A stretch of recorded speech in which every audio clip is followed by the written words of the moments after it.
Brian, you had a meeting on Sunday with the players. Can you tell us what you decided on the back of that, please? What we decided? How to go forward from a run of pull for? Well, we had the meeting. I thought it was really important to have the meeting and discuss, what has gone on. Last 2 games, you could argue last 6 games, last 4, whatever that might be. And it was a good meeting. I put my point forward, and the staff had their views, and the players discussed how they felt. And, we was here for an hour and a bit. And off the back of that, we trained really well on the Monday. We put the team together Tuesday, and we set up the team for the team against Leicester. And we've done the same again today. Just moving forward now, trying to get the right result against Leicester. What was the point you made to the players then, Brian? I think the big thing for me is the way, for Leeds United or for any team, it's not.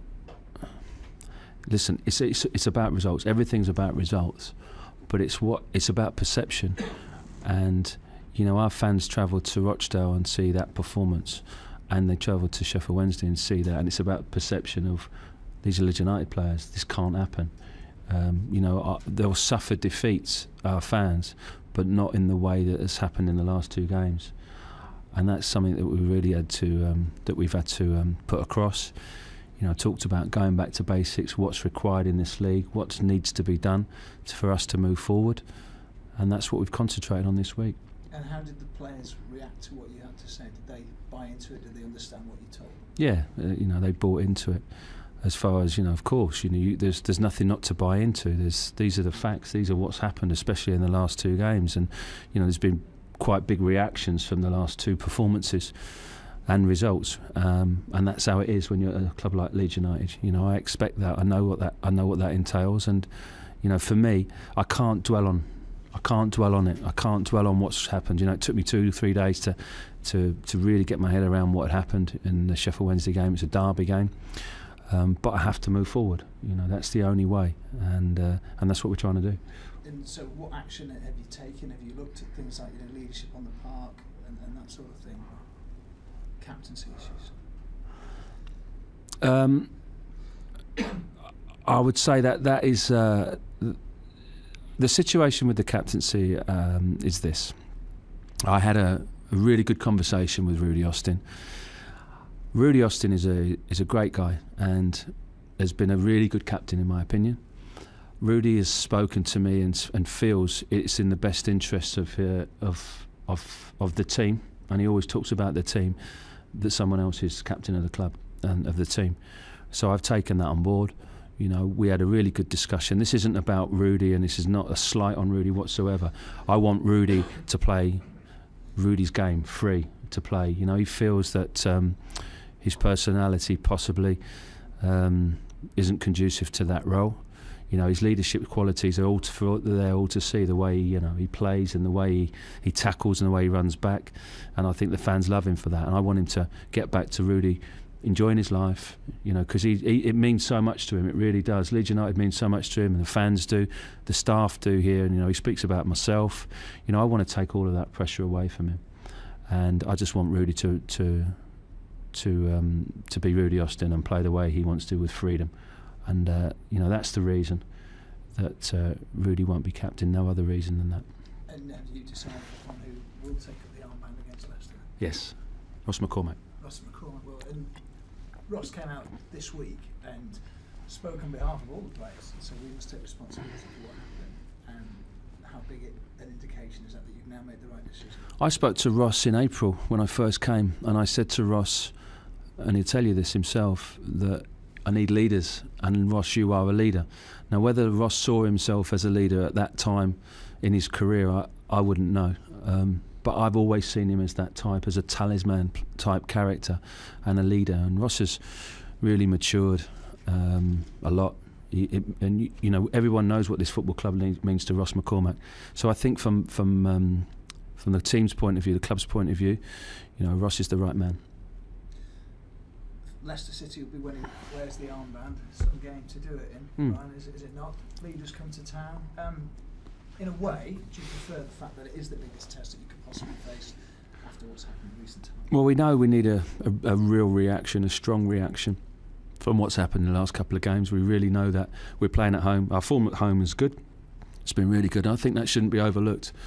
You know, we do suffer from short memory loss in football. We all do. And we have to remember, you know, that our form is good at home. We know we can win games at home. We've done that over a period of time. Our form leading up to Christmas was very, very good. We were 5th in the league, and we just got to get back to that. We've got to try and get the right result, do what we've got to do, restore our pride, which is the most important thing as far as I'm concerned. Ahead of the game, I know you brought Jimmy Kelly in. We saw a sight of him for an hour and Cameron Stewart. The Ashley Barnes deal fell through. How much of that, in your opinion, is down to what is happening, you know, higher up the scale in terms of the ownership wrangle at the club at the moment? It didn't happen. The Ashley Barnes deal didn't happen. I thought there was a good chance it would happen. He didn't sign until quite late in the day, as far as signing for Burnley, but he signed for Burnley now. He's a player that's gone. So I can't talk about those issues, and I don't want to talk about those issues because that could be seen as contentious. And for me, I'm not interested in going into contentious issues because you've done that, or we've done that at this club for 10 years. All we've talked about is contentious issues which have nothing to do with football. As far as I'm concerned, the only thing that matters now is us to get to the right place to play and get the right result against Leicester on Saturday. But the fear is that if things are impacting you from preventing you from doing the job in the way you want to, then that's bad, isn't it? I think in the medium term, long term, given time, you know, I'm absolutely sure we'll get it right here. And I think that's the only thing that I would be thinking about at this moment in time. It's just getting what we have to do, getting it right at every level, the board, the staff, the players, everyone together. You know, we've had that. We've had a real good feel-good factor leading up to a certain period of time. And now we've hit a little bit of a roadblock. We have to get around that roadblock. It's really important that we get around that roadblock. And in the past, at Leeds, from the outside looking in, you haven't got around those roadblocks, and it seems to have stopped, come to a halt. People start arguing with each other. That's not going to happen now. Not while I'm here. As far as I'm concerned, the only thing is moving forward and getting the right result on Saturday. And you're wanting to move forward, obviously, with the David Haig, and you talked how strong... David Haig has been nothing but supportive. Paul Hunt, David Haig, absolutely 100% supportive. Really good guy. Paul Hunt the same. You know, moving forward, really, really supportive. And you know what? When you're a manager of a football club and you get beat like the way we've been beaten in the last 2 games, you need that. You need that support. I was talking to a top Premier League manager this week. I had 45 minutes on the phone.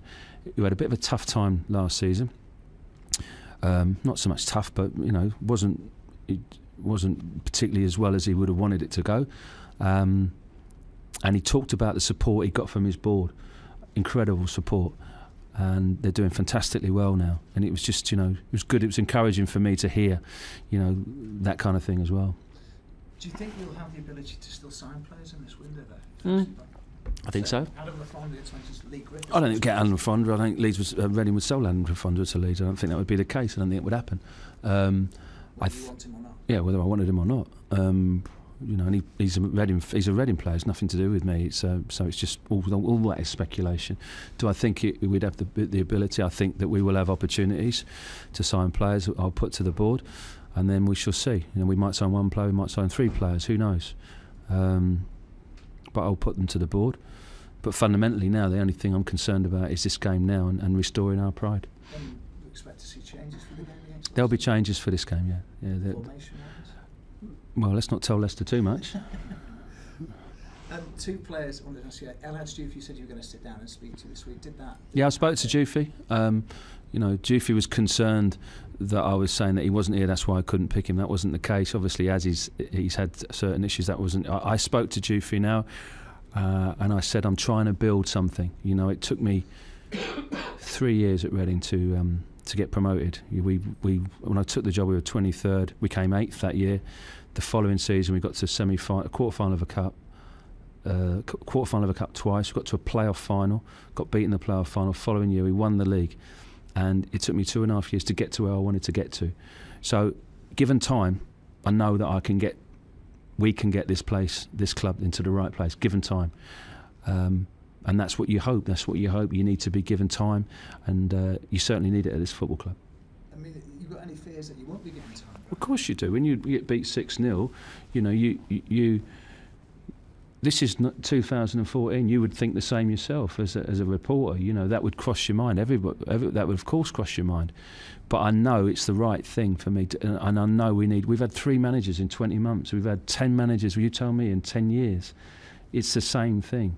And I just think, given time, you know, if you've got a manager with a track record who's done it before, you need that time. And the last one for me, Aidy White. He's been injured. Is he still keen on taking him back to Sheffield United? I don't know. We'll have to wait. Let's get him fit first, and then we'll go from there. Thanks, Brian. Lovely. Right. One last thing on transfers from me. How confident are you between now and the end of the window, given what we've seen happen or heard happen behind the scenes, speculation last week, that you will be able to bring in the players you want? Or should we realistically also be prepared for the fact you might have to go to the end of the season with the squad that you currently have? Well, I think we'll get 1 or 2 in. I definitely think that. You know, there might be a case for us to try and do a pre-contract with a couple of players looking ahead to the summer. So that might be something as well. You know, we're building. I mean, when I came to the football club, I was told that this was a long-term project. They wanted me to build the infrastructure, the academy, work on the training ground, you know, try and build the numbers up that are coming through to Ellen Road. That can't be forgotten. That cannot be forgotten. It's so important that that's what we do at Leeds United, and I have to focus on that, and that's what I'm going to do until I'm told that, well, actually we've changed our mind. This is a short-term project. It's not. It's a longer-term project. You know, I meet people in the street at Leeds, and you know, we talk about, you know, I say, well, first thing I say, sorry about Sheffield Wednesday, and you do, because you just feel for the fans that have travelled. Of course you do. And I'm hurting. We're hurting more than anybody. But it definitely is a project that is going to take time. And to talk about the fans as well, you only have to pick up the papers this morning, and there's speculation about what is or isn't going on as regards a takeover. Have you yourself sought clarification from David Haig? I speak to David every day. You know, and we're hopeful that everything will be done and dusted and in the right direction, because that's really what we need. We need that totally clarified now. The deal's done, and then we can and concentrate solely on the football. And then we've got to get that side right, which to a point we've got it right. Obviously, the last few weeks that hasn't been right, so we have to turn that round. Do you expect that to happen within the next days? I hope so. I can't tell you that. I hope so. I really do. I hope that is important. And it's important for the club. Nothing else matters but the football club. Nothing else matters. Individuals don't matter. It's about the football club. Looking ahead to this weekend, and is this a game which is actually made for a club like Leeds United? A couple of bad results, people outside the club perhaps down on them a little bit, and then the table toppers come to Elland Road. It will be a great atmosphere. Is it a game made for this? A lot of people are down on Leeds United. I don't know why, because I'm in this area and. You know, it's a great club of great people, and you know, we're looking forward to this game. We really are. We need to get a reaction. We know we need a strong reaction from everybody. You know, all of us together to get the right result. I mean, Leicester are flying. They're doing Nigel's done a great job, and you look how long. If you look at what happened to Nigel last year, it just shows you how resilient managers have to be. You know, I felt for him. As he did when I lost the playoff final. He rang me after that playoff final, and you know, I felt for him what happened against Watford that day, because that was incredible, and to have to go through that summer, and now they've picked themselves up, and it just shows you what a resilient man and a resilient team that they've got there. Assess for us then, if you can, the size of the task ahead of Leeds this weekend, because I was looking through Leicester's results. I think since the first week in December, the only teams they haven't beaten are 2 Premier League teams and 2 cup competitions. Well, that tells you everything, you know. But you know, they're coming to Ellen Road. Ellen Road's a tough place to come to. You know, if we're right, which we've got to be, the fans will be right on side. I'm sure. If we're up for the game, we're right up for the game, which we will be. You know, and our team are really on the front foot. It's a tough place, Ellen Road, to come to. Everyone knows that. And in your mind, is this team still only 1 good result away from getting back to where you were before Christmas? If we win the game, we'll probably go to 8th. Tells you everything you need to know. I think. And there is people do forget very, very quickly, what's happened in a period of time, and over a short period of time things haven't gone well. That happens over a season. I know that very, very well. Brad, since things started to go south a bit, have you actually... South or north? Which way? Well, whatever. Is it north? I'm not joking apart. Is it south? Yeah. South or not? Yeah. Is it? People say north. It is south. No, you're right. No, so I just learned something there. It is south, not north. Sorry. Since things have turned South. Have you actually detected a lack of confidence in the players? A change in their mood? Moods can change with players day to day. That's how life is with players. We talked about that this morning on the training ground. How your mood would, with the result, your mood is great and your confidence is great. If you don't get such a good result, then your moods and confidence isn't as good as it could be. But, as a person, you've got to get that out of your mind. You've got to live in the moment and forget what's gone on. I mean, Tiger Woods had a great example of that. It's a bad shot. It goes out of his head straight away to hit the next shot, because the only thing you can affect is the next game, and that's all we can think about now is the next game, and try and affect that and make sure we play on the front foot. Certain players, though, must find that quite difficult to get over on Saturday. Do you think there are one or two that you need to maybe save from themselves this weekend, or just take out the firing line a little bit? Well, we're going to pick a team that we think is right for this game. So that's how we're going to do it. We'll do whatever we have to do to pick a team which we feel is right for this game, and that's it really. Do you feel that they're over that, though? Do you think they've sort of got their heads straight and are ready for the weekend? Yeah. I mean, look, you've got to get over it. You've got no choice. The only time you fail is when you don't get up.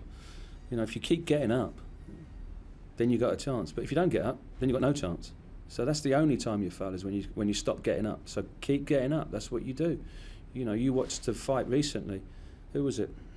Great fight. Froch and Groves. Groves was winning that fight comfortably.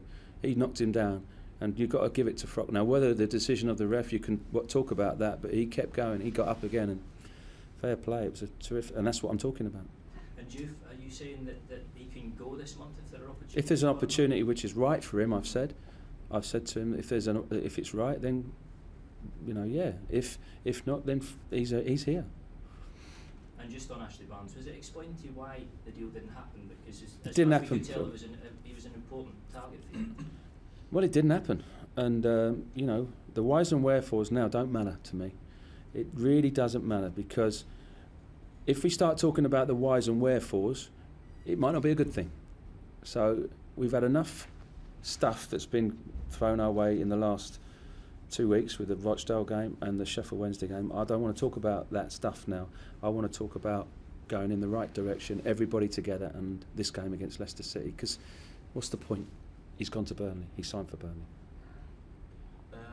Ross being captain, is that for the foreseeable future then, or is it just on Saturday for the time being? No, it's for the yeah. I think Ross has shown real leadership qualities with his performances. In the way he spoke yesterday, the way he speaks, and and Rudy's done that. But I've said today to the boys, we need lots of captains out there. I've had teams in the past which didn't have obvious captains, but captains developed over a season. The more successful you got, you saw one or two other captains coming up. So we want 11 out there. We've had a few good Scottish captains here. I remember one. Fantastic. It was a great point, actually.